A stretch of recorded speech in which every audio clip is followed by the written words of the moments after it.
안녕하십니까? 진리와 지혜를 탐구하는 여러분의 여정에 함께하게 되어 기쁩니다. 오늘 우리가 함께 나눌 이야기는 비디오 게임과 축구를 사랑했던 평범한 청바지 차림의 소년이 어떻게 현대의 가장 빛나는 성인 중 한 명이 되었는지에 대한 놀라운 기록입니다. 본격적인 이야기에 앞서 잠시 주님께 마음을 모으는 시간을 갖고자 합니다. 이 이야기가 여러분의 마음에 깊은 울림과 은총을 가져다 준다면 좋아요와 공유를 통해 더 많은 이들에게 이 거룩한 영감을 나누어 주십시오. 저희 채널을 구독하시는 것은 이와 같은 귀한 이야기들을 계속해서 만들어 나갈 수 있는 가장 큰 힘이 됩니다. 여러분의 모든 손길 위에 하느님의 축복이 함께하기를 기도합니다. 성인이란 과연 가능한 일일까요? 우리가 성인이라는 단어를 떠올릴 때 아마도 아주 먼 옛날 스테인드 글라스 속에 그려진 영웅적인 인물들을 상상할 것입니다. 위대한 수도회를 설립하고 신비로운 환시를 체험하며 그리스도를 위해 박해받고 마침내 목숨까지 바친 특별한 사람들 말입니다. 하지만 성덕이 과연 그렇게 소수에게만 허락된 길일까요? 오늘날과 같은 현대 사회에서 성인이 된다는 것은 불가능한 꿈일 뿐일까요? 최근 몇 달간 전 세계 가톨릭 신자들 사이에서 한 이름이 끊임없이 울려 퍼지고 있습니다. 바로 카를로 아쿠티스. 그의 시성이 공식적으로 발표되면서 많은 이들이 궁금해했습니다. 대체 이제 갓 15살이었던 이 소년이 어떻게 성인으로 선포될 수 있었을까? 교회의 역사는 위대한 업적을 남긴 성인들로 가득합니다. 하지만 카를로는 우리와 너무나도 닮아있는 지극히 평범한 10대 소년이었습니다. 그는 축구를 좋아했고 비디오 게임에 열광했으며 콜라를 즐겨 마셨습니다. 외향적이고 총명했으며 카리스마 넘치는 성격으로 주변 사람들의 마음을 쉽게 사로잡았습니다. 하지만 카를로는 그 평범한 삶을 전혀 다른 방식으로 살아냈습니다. 그의 성덕은 그가 죽은 후에 일어난 기적에서 비롯된 것이 아니라 이 땅에서 살아 숨쉬는 동안 그가 보여준 삶의 방식 그 자체에서 비롯되었습니다. 바로 이곳 이탈리아 밀라노의 평범한 일상 속에서 그는 아주 작은 행동들을 통해 자신의 관대함과 선함이 얼마나 거대한지를 증명해 보였습니다. 오늘 우리는 이 비범한 젊은이의 발자취를 따라가며 하느님께서 왜 이 소년을 우리 세대를 위한 모델로 세우고자 하셨는지 그 깊은 뜻을 함께 헤아려 보고자 합니다. 카를로 아쿠티스는 1991년 5월 3일 런던에서 태어나 생후 15일 만에 유아 세례를 받았습니다. 당시 그의 부모님은 일 때문에 잠시 런던에 머물고 있었습니다. 아버지 안드레아와 어머니 안토니아는 그저 전통에 따라 신앙을 유지하는 소위 무늬만 가톨릭 신자였습니다. 어머니 안토니아는 카를로를 낳기 전까지 평생 단 3번 미사에 참례했을 뿐이라고 고백할 정도였죠. 가족에게 신앙적 배경이 없었다면 어린 카를로의 깊은 신심은 대체 어디에서 온 것일까요? 그 해답은 카를로 가족이 밀라노로 이주하면서 시작됩니다. 카를로가 생후 4개월이 되었을 때 부모님은 그를 돌볼 보모를 고용했습니다. 친구의 소개로 아쿠티스 가족은 폴란드 출신의 젊고 독실한 가톨릭 신자인 베아타를 만나게 됩니다. 폴란드의 수호 성인이신 챙스토오바의 검은 성모님께 깊은 신심을 가졌던 베아타는 첫 출근날 성모님의 상본이 가득 담긴 가방을 들고 나타났습니다. 그리고 아기 카를로에게 이분이 바로 하느님의 어머니이시며 모든 인류의 어머니, 우리의 하늘 엄마라고 설명해 주었습니다. 카를로에게 기도를 가르치고 예수님과 성모님을 사랑하는 법을 알려준 사람은 바로 베아타였습니다. 카를로는 불과 3살 때부터 성당에 들어가 감실에 계신 예수님께 인사드리고 싶다고 조르기 시작했습니다. 점차 하느님과 예수님, 그리고 교회에 대해 깊은 질문들을 쏟아내기 시작했고 그의 마음속에 신앙의 첫 씨앗을 심어준 것은 바로 그의 부모였습니다. 카를로가 하느님에 대해 끊임없이 질문하고 신앙에 대한 뜨거운 관심을 보이자 그의 어머니 안토니아는 아들의 궁금증에 답해주기 위해 자신부터 배워야 한다는 것을 깨달았습니다. 한 친구의 권유로 그녀는 지혜와 영성으로 명망이 높았던 일리오 신부님을 찾아갔습니다. 첫 만남에서 신부님은 안토니아를 바라보며 이렇게 말했습니다. 자매님을 몇 년 동안 기다렸습니다. 자매님에게는 완수해야 할 사명이 있습니다. 당신의 아들은 하느님으로부터 특별한 임무를 위해 선택받았습니다. 이 말은 안토니아의 마음에 깊이 새겨졌고 그녀는 아들이 그토록 사랑하는 신앙을 더 깊이 이해하기 위해 신학을 공부하기로 결심합니다. 그 순간부터 어린 카를로의 마음속에서 태어난 신앙의 불꽃은 가족 전체로 번져나가기 시작했습니다. 흔히들 가까운 곳에서는 기적이 일어나지 않는다고 말하지만 카를로는 그 말이 사실이 아님을 증명했습니다. 그의 전구를 통해 일어난 첫 번째 회심은 바로 그의 부모님이었기 때문입니다. 카를로가 세상에서 가장 사랑했던 곳이 있다면 그곳은 바로 아시시였습니다. 그는 이곳이 세상에서 가장 아름다운 곳 중 하나이며 아시시의 성 프란치스코의 소박함과 영성이 자신에게 큰 영감을 준다고 말하곤 했습니다. 그래서 그의 부모님은 이곳에 별장을 마련하여 주말이나 휴가 때마다 함께 시간을 보냈습니다. 성 프란치스코와 성녀 클라라에 대한 신심이 깊었던 그는 입양한 강아지에게 키아라라는 이름을 붙여주기도 했습니다. 하지만 아시시에 있을 때 그는 일부러 강아지를 그 이름으로 부르지 않으려 조심했습니다. 키아라라고 부를 때마다 근처를 지나가던 수녀님들이 마치 성녀 클라라의 이름을 무례하게 외치는 것처럼 여겨 언짢은 표정으로 쳐다보는 것을 알아차렸기 때문입니다. 이처럼 사소한 배려에서도 카를로가 얼마나 그 장소의 영성을 존중하고 경건하게 행동하려 했는지 엿볼 수 있습니다. 어머니 안토니아가 신학 공부를 하던 당시 그녀의 교수 신부님은 밀라노의 한 본당에서 교리교사로 봉사해달라고 부탁했습니다. 안토니아는 아들 카를로가 첫 영성체를 간절히 기다리고 있다는 이야기를 했고 신부님은 카를로를 교리반에 데려오라고 제안했습니다. 카를로는 큰 기쁨으로 첫 영성체 준비 교리에 참여했습니다. 교리를 마친 후 그의 부모님은 카를로의 영적 성숙함을 고려하여 첫 영성체를 조금 일찍 할 수 있도록 해달라고 주교님께 특별히 청원했습니다. 카를로를 면담한 주교님은 그의 깊은 신앙심을 확인하고 조용하고 경건한 장소에서 예식을 거행할 것을 권고하며 허락했습니다. 그리하여 1998년 6월 16일 아침 카를로와 그의 부모님은 바로 이곳 밀라노 근교 페레고에 위치한 성 암브로시오 은수 수녀원 성당에 도착했습니다. 미사 중에 수녀님들은 어린 카를로가 보여준 평온함과 깊은 침묵에 깊은 감명을 받았습니다. 생애 처음으로 성체를 받아 모시는 순간 그는 두 손에 얼굴을 묻고 잠시 고개를 숙였습니다. 그리고 이내 주체할 수 없는 깊은 기쁨에 사로잡힌 듯 몸을 살짝 떨었습니다. 그 순간을 함께했던 수녀님들은 그 모습을 따뜻하게 기억하고 있으며 카를로는 그 후로도 종종 이곳을 찾아 수녀님들께 자신을 위해 기도해달라고 부탁하곤 했습니다. 카를로의 삶에서 첫 영성체의 날은 거대한 분수령이었습니다. 마치 그날 이후로 그의 삶이 온전히 완성된 것 같았습니다. 성체는 그의 삶의 본질이 되었고 그는 나의 삶의 계획은 언제나 예수님과 하나 되는 것이라고 말할 정도였습니다. 얼마 지나지 않아 카를로는 매일 미사에 참례하기 시작했습니다. 그는 미사 시작 전 일찍 성당에 도착하거나 미사가 끝난 후에도 잠시 더 남아 성체 조배를 하는 것을 좋아했습니다.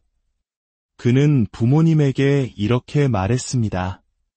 우리가 햇볕을 쬐면 피부가 그을리는 것처럼 성체 앞에 머물면 우리는 성인이 됩니다. 부모님은 카를로가 이러한 시간들을 결코 의무로 여기지 않고 예수님과의 인격적이고 간절한 만남으로 여긴다는 사실에 깊은 감명을 받았습니다. 한 번은 본당에서 성지 순례를 기획했습니다. 아버지가 함께 가고 싶은지 묻자 카를로는 망설임 없이 대답했습니다. 제가 왜 2000년 전에 그리스도께서 걸으셨던 곳으로 가야 하나요?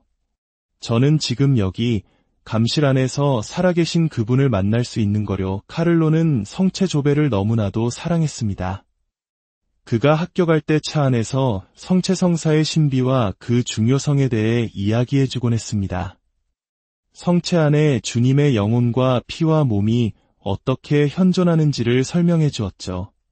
그는 제게 물었습니다.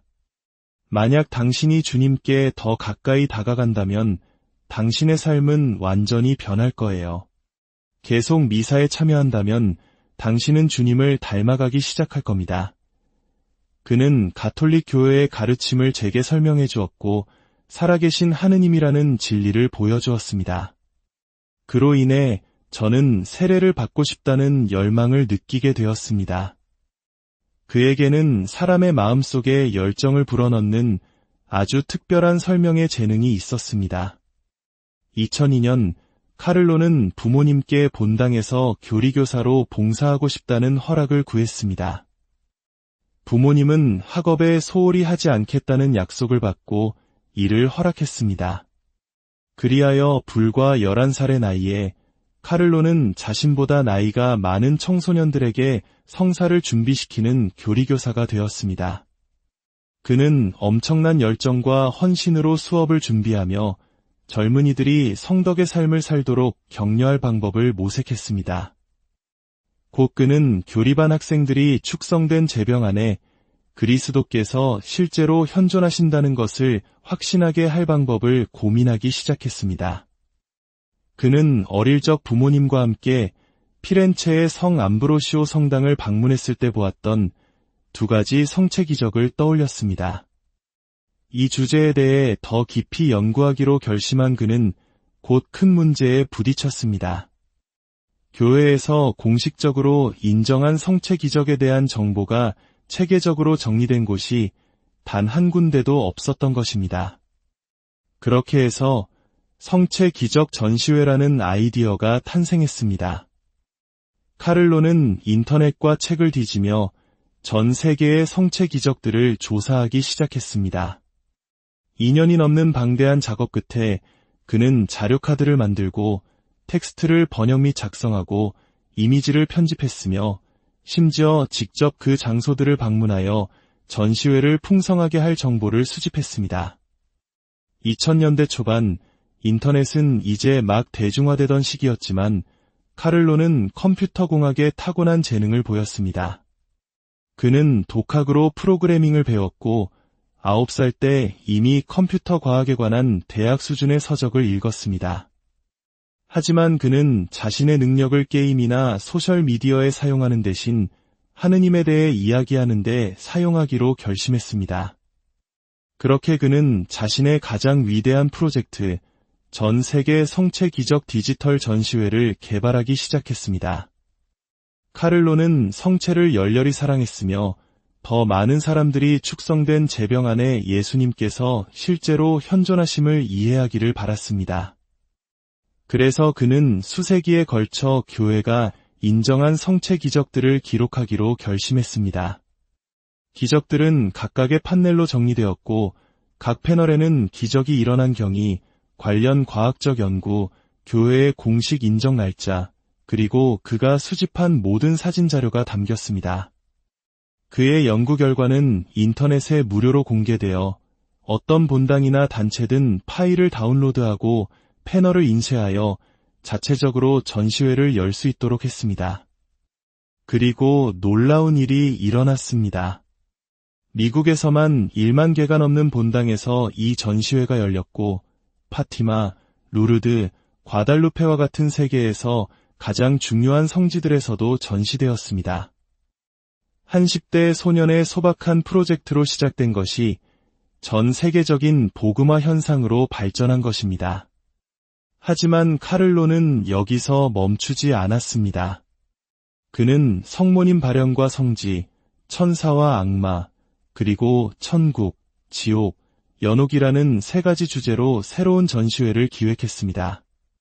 그의 시복식 다음 날 프란치스코 교황님은 카를로가 편안한 안주에 머무르지 않았으며 가장 약한 이들의 얼굴에서 그리스도를 보았다고 말씀하셨습니다. 카를로는 언제나 관대했습니다. 아주 어릴 때부터 그는 다른 이들의 고통에 민감하게 반응했습니다. 그는 매우 부유한 가정에서 자랐지만 결코 필요한 것 이상을 원하지 않았습니다. 그의 어머니는 한 번은 카를로에게 두 번째 신발을 사주려 하자 그가 즉시 이렇게 대답했다고 회상합니다. 하나만으로도 충분해요. 그 돈을 아끼면 먹을 것이 없는 사람들을 도울 수 있잖아요. 그런데 한 번은 신발도 없이 맨발로 집에 돌아와 가족을 놀라게 한 적이 있습니다.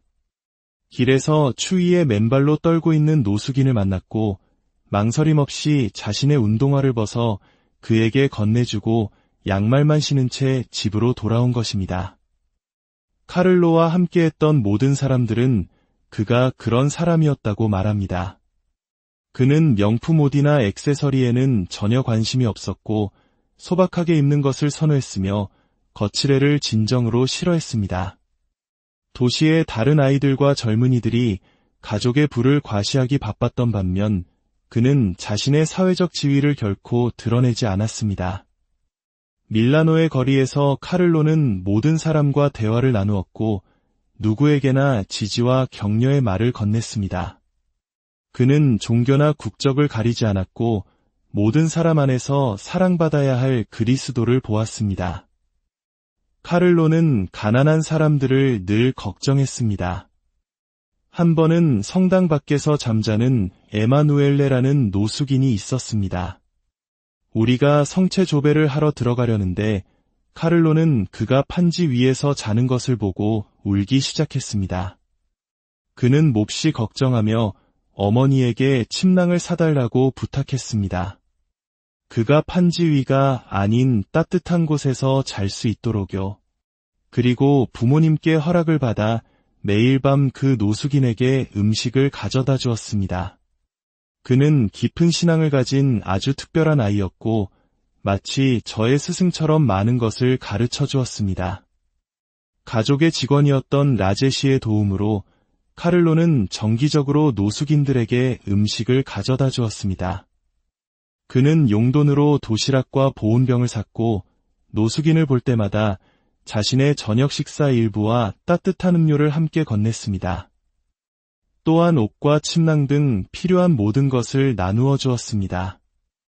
이러한 그의 일상 덕분에 아쿠티스 가족의 집에는 항상 여분의 옷과 담요가 준비되어 있었습니다. 카를로는 사회가 보통 외면하는 모든 이들과 대화했습니다. 그는 거리에서 말보다는 행동으로 삶의 모범으로 복음을 전했습니다.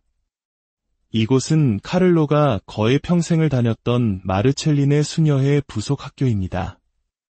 그는 이곳에서 매일의 삶 속에서 구체적인 사랑을 실천했습니다. 이 학교에는 굶주리거나 추위에 떠는 학생은 없었지만 카를로가 예민하게 감지했던 다른 형태의 고통이 존재했습니다. 항상 다른 사람에게 주의를 기울였던 그는 친구가 슬퍼하는 것을 발견하면 다가가 위로의 말과 진실한 우정을 나누었습니다.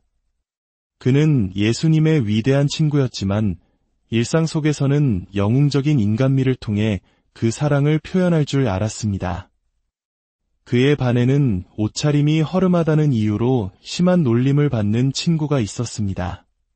카를로는 그 친구를 파티의 왕으로 만들어 주었습니다. 그는 사람들을 아우르는 타고난 능력이 있었고 모두를 팀으로 묵거 안으로 끌어들일 줄 알았습니다. 그 나이의 소년에게는 정말 대단한 일입니다. 보통은 놀림받는 아이와 어울리면 같이 놀림을 당하기 마련이니까요. 하지만 카를로는 소외될 수 있었던 아이들까지도 모두가 함께하도록 만들었습니다. 예수님은 우리 각자의 성덕이 무엇인지 이미 알고 계십니다. 우리는 살아가면서 그것을 발견해야 합니다. 카를로에게는 그것이 그의 삶이었습니다. 당신에게는 무엇입니까? 당신의 독창성은 무엇인가요? 만약 당신이 카를로처럼 예수님의 친구가 되는 법을 안다면 당신도 그와 같은 목적지에 도달할 것입니다. 저는 카를로의 초등학교 시절 담임교사였습니다. 제가 카를로를 처음 봤을 때 마치 그가 교실에 들어오면 태양이 떠오르는 것 같았습니다. 그의 눈빛에는 특별한 빛이 있었습니다. 그가 세상을 떠났을 때 저는 하늘에 계신 그분께 격렬하게 분노했습니다. 어떻게 이렇게 착하고 특별한 아이를 데려가실 수 있나요? 하고 소리쳤습니다. 아이들은 보통 자신의 자유시간을 다른 사람을 위해 포기하지 않으니까요. 저의 분노는 오랫동안 계속되었습니다. 그러다 세상의 많은 사람들이 은총을 얻거나 평화를 느끼기 위해 카를로에게 의탁하고 그가 그들의 기도를 들어준다는 사실을 알게 되었습니다. 이 사실이 저의 분노를 조금씩 누그러뜨렸습니다. 그리고 그제야 우리가 이해할 수 없는 하느님의 길이 있다는 것을 깨닫게 되었습니다. 저는 제 신앙을 되찾았습니다. 그것이 그의 삶을 향한 하느님의 계획이었음을 받아들이고 그가 남긴 모든 선한 일들을 바라보게 되었습니다. 제가 카를로에 대해 가장 기억하는 것은 그의 평온함과 차분함, 그리고 일상 속에서 웃고 농담하기를 좋아하는 모습입니다. 그는 삶의 매 순간순간 주어진 것에 충실하려 노력했습니다. 그는 어려움을 겪는 친구들에게 특별히 더 다가갔고 쉬는 시간에 함께하거나 집에 초대해 같이 공부하곤 했습니다. 그는 주변 사람들과 일어나는 모든 일에 세심한 주의를 기울이는 소년이었습니다. 어떤 학생이 학업에 어려움을 겪으면 카를로는 기꺼이 도와주었습니다. 누군가 소외되거나 따돌림을 당하면 그는 즉시 그 친구를 자기 곁으로 불러 아무도 외롭지 않게 해주었습니다. 선생님들은 때때로 카를로에게 다른 아이들과도 어울려 놀며 자유시간을 즐기라고 권했지만 그는 결코 어려움에 처한 친구를 내버려 두지 않았습니다. 그는 가장 도움이 필요한 사람 곁을 굳건히 지켰습니다. 왜냐하면 그는 아주 어릴 때부터 사랑이란 이웃을 향한 매일의 헌신이라는 것을 이해했기 때문입니다. 어린 시절 카를로는 할머니와 함께 공원을 산책하곤 했습니다. 그곳에서 필리핀 출신 보모와 함께 오는 친구를 항상 만났습니다. 어느 날 카를로는 그 보모가 울고 있는 것을 보았습니다. 무슨 일이냐고 묻자 그녀는 필리핀에 계신 어머니가 태풍으로 집이 무너진 후 심하게 다쳤다는 사실을 털어놓았습니다. 그녀에게는 가족을 도울 돈이 없었습니다. 집에 돌아온 카를로는 즉시 자신의 저금통을 비우고 어머니와 할머니에게도 도움을 요청했습니다. 그는 기부할 금액을 늘리기 위해 자신의 생일 선물을 포기하겠다고 어머니와 약속했습니다. 그 돈을 보모에게 건넸을 때 그녀는 눈물을 흘리며 카를로를 껴안고 자신을 생각해준 사람은 그가 유일했다고 말했습니다. 이곳은 카를로의 집 근처에 있는 산타마리아 세그레타 성당입니다. 아쿠티스 가족이 다니던 본당이었죠. 이곳이 성모님께 봉헌된 성당인 것은 우연이 아닙니다. 아주 어린 시절부터 카를로는 성모님께 특별한 관심을 보였습니다. 그의 성모 신심은 폴란드의 수호 성인이신 챙스토오바의 성모님께 독실했던 보모 베아타가 가르쳐준 기도를 통해 유년 시절에 시작되었습니다. 카를로는 베아타에게 묵주기도를 배웠고 곧 이를 자신의 매일의 일과에 포함시켰습니다. 방학 동안에는 묵주기도 20단을 모두 바치는 것을 즐겼습니다. 그는 묵주기도가 성모님의 마음을 통해 예수님의 삶의 신비를 묵상하는 길이라고 여겼습니다. 그는 거룩한 성체 다음으로 묵주기도는 악마와 싸우는 가장 강력한 무기이며 천국으로 올라가는 가장 짧은 길이다 라고 말하곤 했습니다. 2002년 카를로가 11살이었을 때 가족은 유럽의 여러 성모 발연지를 순례하는 긴 여행을 떠났습니다. 첫 번째 목적지였던 루르드에서 아주 특별한 일이 일어났습니다. 카를로는 장난삼아 자신의 강아지에게 7 악마의 개라는 별명을 붙여주곤 했는데 그 강아지도 여행에 동행했습니다. 루르드에 도착하자 카를로는 기적의 샘물을 강아지에게도 마시게 했습니다. 가족들은 그 후로 강아지가 훨씬 더 온순해졌다고 증언합니다. 루르드에서 카를로는 매일 묵주기도를 바치겠다는 약속을 새롭게 하고 성모님의 티 없으신 성심께 자신을 봉헌했습니다. 그는 1시간 넘게 기도에 완전히 몰입했습니다. 가족은 파티마와 파리의 기적의 메달 성당 등 여러 곳을 방문했습니다. 특히 파리에서는 성모 발연 경당을 찾는 데 어려움을 겪었고 카를로는 그렇게 중요한 장소를 아무도 알려주지 못하는 현실에 큰 충격을 받았습니다. 시간이 흐르면서 카를로의 성모님에 대한 사랑은 더욱 깊어졌습니다. 특히 파티마의 성모 발연 이야기를 알게 되면서 그의 신심은 새로운 국면을 맞았습니다. 그는 꿈에서 구름 사이로 천사들이 나타나고 수많은 군중으로 가득 찬 로마 성베드로 광장 위로 파티마의 성모님께서 나타나시는 것을 보았다고 어머니에게 말했습니다. 성모님께서는 신자들의 불순종으로 인해 그리스도교에 닥칠 어려운 시기에 대해 경고하셨습니다. 이 꿈은 카를로가 파티마의 메시지에 깊은 관심을 갖게 된 계기가 되었습니다. 그는 성모님께서 목동들에게 요청하신 대로 티 없으신 성심께 끼친 모욕을 보속하기 위한 기도에 더욱 헌신했습니다. 이때 그는 루치아 수녀의 회고록을 읽고 큰 감명을 받았습니다. 히아친타와 프란치스코가 성모님께 천국에 갈 수 있는지 묻자 성모님께서는 히아친타는 갈 것이지만 프란치스코는 천국에 가려면 묵주기도를 아주 많이 바쳐야 한다고 대답하신 부분이었습니다. 이야기를 읽고 불안해하는 카를로에게 부모님이 이유를 묻자 그는 이렇게 대답했습니다. 그렇게 착하고 순수했던 프란치스코도 천국에 가기 위해 묵주기도를 많이 바쳐야 했다면 그에 비하면 죄인인 제가 어떻게 감히 천국에 갈 자격이 있겠어요. 이후 카를로는 묵주기도에 더욱 매달렸고 연옥을 거치지 않고 바로 천국에 가고 싶다는 소망을 자주 표현했습니다. 카를로의 힘은 어디에서 오는 걸까요? 그의 힘은 기도하는 소년이라는 사실에 있습니다. 무엇보다도 우리 신자들이 하느님과 성모님께 나아가는 평범한 길, 즉 성사의 길, 미사와 고해성사를 진지하게 받아들였다는 데에 있습니다. 많은 사람들이 미사에 가지 않고도 기도할 수 있지 않나? 라고 묻지만 카를로는 아니, 미사에 가면서 특히 미사를 통해 기도해야 한다고 말합니다. 카를로는 하느님께서 우리를 위해 성사를 만드셨으니 그것을 활용해야 한다고 믿었습니다. 그는 또한 성모 발연에 깊은 관심을 가졌고 성모님께서 발연하실 때마다 묵주기도를 간절히 요청하셨다는 것을 알았습니다. 그래서 그는 그 단순한 기도에 자신을 의탁하며 큰 위로를 얻었습니다.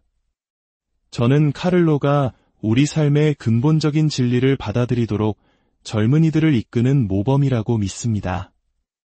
우리는 카를로처럼 그리스도교 신앙의 본질이 무엇인지 더 분명하게 말할 수 있는 사람으로 돌아가야 합니다.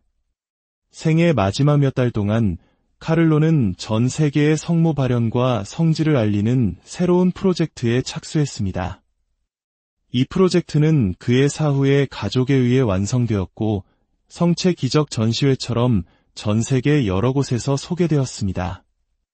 성체는 천국으로 가는 나의 고속도로다. 카를로의 유명한 말은 성체 예수님에 대한 그의 사랑을 잘 보여줍니다. 하지만 그는 많은 사람들이 성체의 진정한 가치를 알아보지 못하는 현실에 깊은 슬픔을 느꼈습니다. 그는 축구 경기장과 콘서트홀에는 수많은 인파가 몰리지만 성당을 찾는 사람들은 점점 줄어드는 것을 안타까워했습니다. 카를로는 병원에 입원하여 생애 마지막 순간까지 성체 기적 전시회 작업을 계속했습니다. 이 땅에서의 마지막이 다가왔음을 알았을 때 그의 어머니는 천국에 도착하면 예수님께 더 많은 성체 기적을 청해달라고 아들에게 부탁했습니다. 2006년 새해가 밝았을 때 카를로는 그 해의 수호성인으로 성 알렉산데르 사울리를 뽑았습니다. 당시에는 카를로도 그의 부모님도 그 해에 카를로와 성 알렉산데르의 삶이 운명적으로 얽히게 될 것이라고는 상상조차 하지 못했습니다. 2006년 9월 15살의 카를로는 다른 젊은이들처럼 활기찬 생활을 하고 있었습니다. 새 학년이 시작되었고 그는 학교 활동과 친구들, 그리고 복음화 프로젝트에 대한 기대로 가득 차 있었습니다. 그러나 개학 며칠 후 카를로는 뼈의 통증을 호소하기 시작했고 다리에 멍이 들었습니다. 처음에는 아무도 심각하게 생각하지 않았습니다. 하지만 9월 30일 토요일, 카를로는 유난히 지친 모습으로 학교에서 돌아왔습니다. 월요일에 열이 나자 그는 학교에 가지 않았습니다. 의사는 며칠간 휴식을 권고했습니다.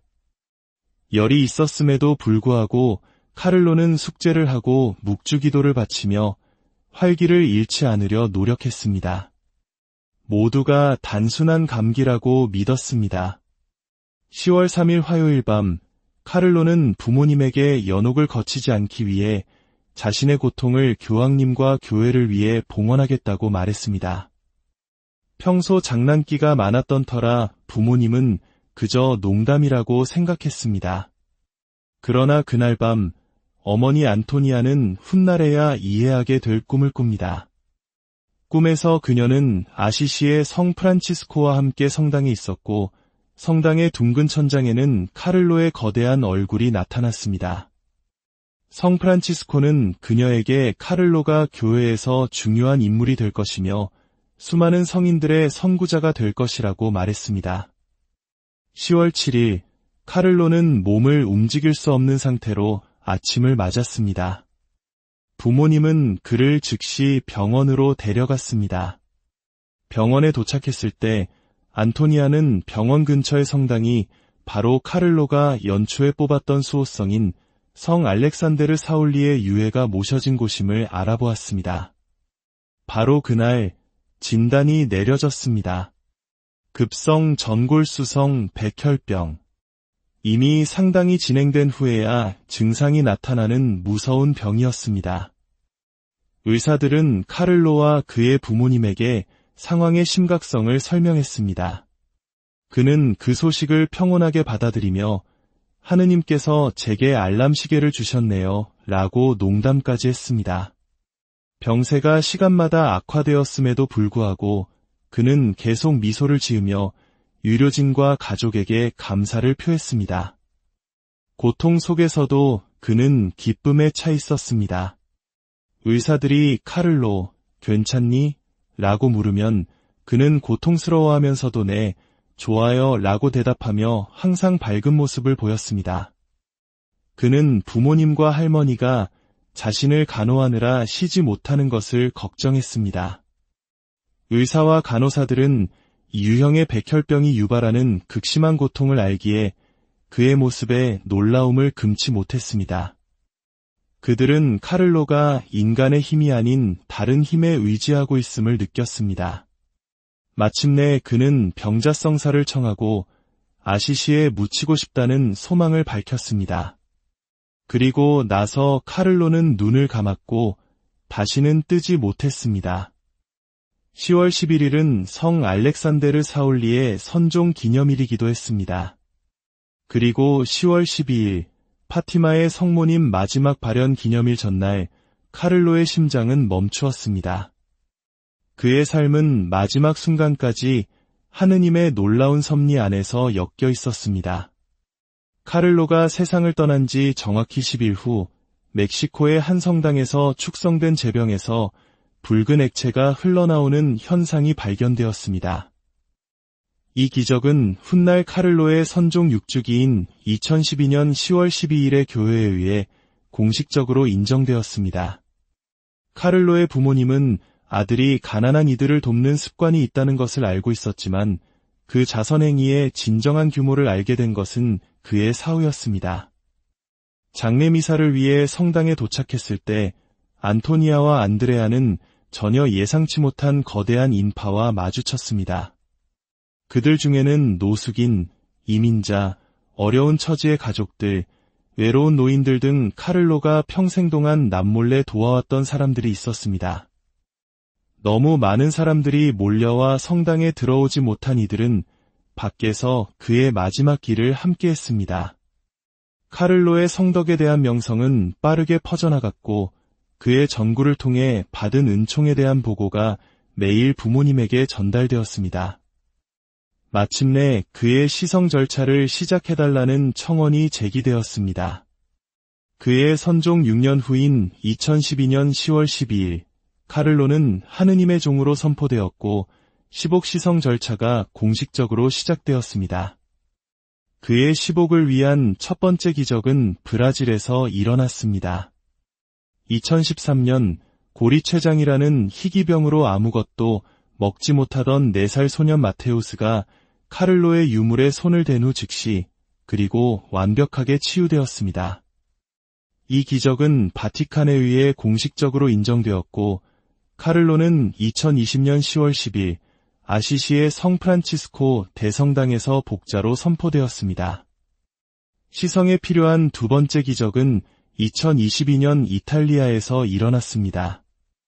자전거 사고로 심각한 뇌 손상을 입어 생존 가능성이 거의 없었던 코스타리카 출신의 젊은 여성 발레리아의 어머니가 아시시에 있는 카를로의 무덤을 찾아가 딸의 치유를 위해 전구를 청했습니다.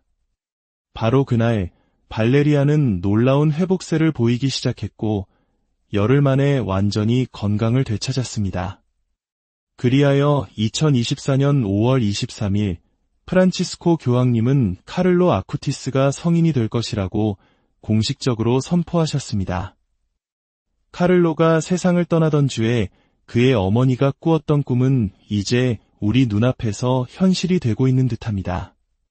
그의 증거는 비록 아주 젊더라도 하느님을 삶의 중심에 두고 마지막 순간까지 천국을 향해 나아가기로 결심한 사람에게는 어떠한 장벽도 없다는 것을 우리에게 깨닫게 합니다.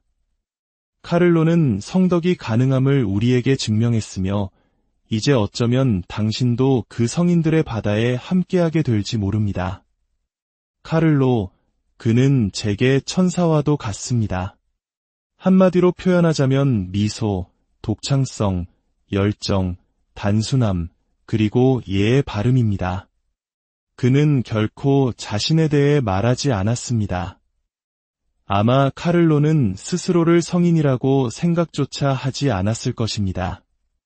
하지만 한 사람이 자신을 완전히 비우고 하느님으로 채워질 때 하느님께서는 위대한 일을 하실 수 있습니다. 저는 이 젊은이에게서 가장 존경하는 점이 바로 이것입니다. 그의 삶을 관통하는 한 문장은 바로 이것입니다. 내가 아니라 하느님.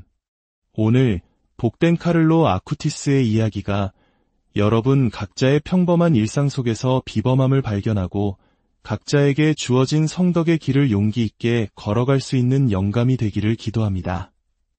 주님의 은총